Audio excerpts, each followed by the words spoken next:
Clapetimo, le podcast qui vous fait découvrir l'origine des mots. Une initiative recommandée par le concours francophone Les mots en or avec le soutien de la Fondation Voltaire.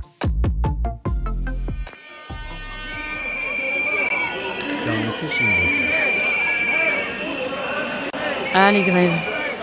En prononçant ce mot, tout le monde s'empresse d'émettre son opinion, son avis. Pays en grève, pays bloqué. Mais l'origine de ce mot correspond-elle au sens qu'on lui accorde aujourd'hui ? Un petit retour dans l'histoire de la grève pour en saisir toute la richesse.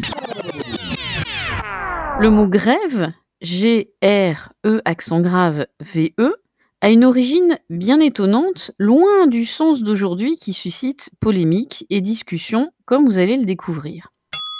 Alors si l'on recherche le mot dans un dictionnaire ou sur un moteur de recherche bien connu, on nous dit que le mot remonte à la place de la Grève, actuelle place de l'Hôtel de Ville à Paris. Ce qui en soi n'est pas faux, bien sûr, mais désolé pour les Parisiens de souche, la Grève, du moins l'origine et l'usage du mot, est présente dans de nombreuses villes, comme Rouen par exemple, dès le XIIIe siècle. Et si l'on se reporte à l'étymologie du mot même, grève est déjà présente au IXe siècle avec le mot graois, qui désigne le gravier au sens de plage.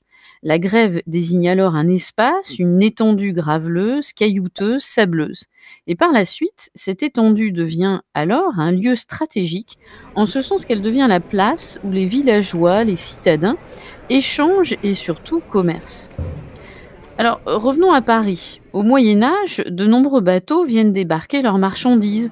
Les marins accostent sur ces fameuses grèves, ces plages de sable, qui étaient plus pratiques par leur accès, afin de décharger les nombreuses marchandises. Cette grève est désormais une place stratégique en devenant le port de la grève.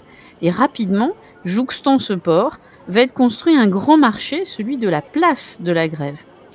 Des marchés, des halles s'y tiennent autour et le marché de la grève devient le poumon, le centre, certains diraient le hub aujourd'hui en version plus anglaise.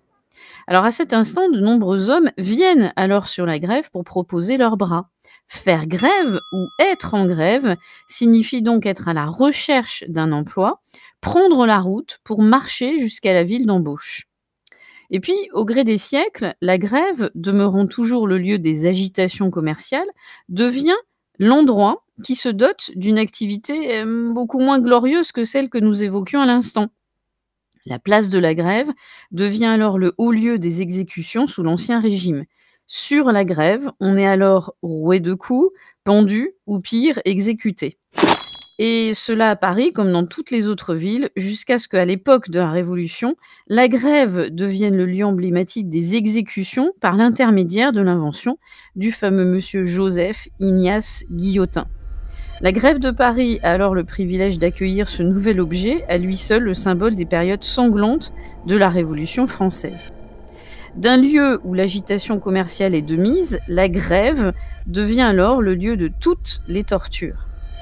Avant de prendre le nom de la place de l'Hôtel de Ville, en 1803 à Paris, la place de la grève devient à cet instant le point de ralliement des ouvriers, qui réclament de meilleures conditions de travail, qui réclament des augmentations de salaire. On quitte alors son ouvrage, son travail, pour aller à la grève. Celle-ci devient alors l'expression d'un acte collectif, volontaire et concerté. Enfin, du moins peut-on l'espérer. Faire grève prend alors le sens moderne qu'il a aujourd'hui et nous en savons quelque chose. Mais ne stigmatisons pas certains corps de métier pour autant. Stigmatiser ? Comment ça ? Eh bien, on le saura dans le prochain épisode de Clapetimo.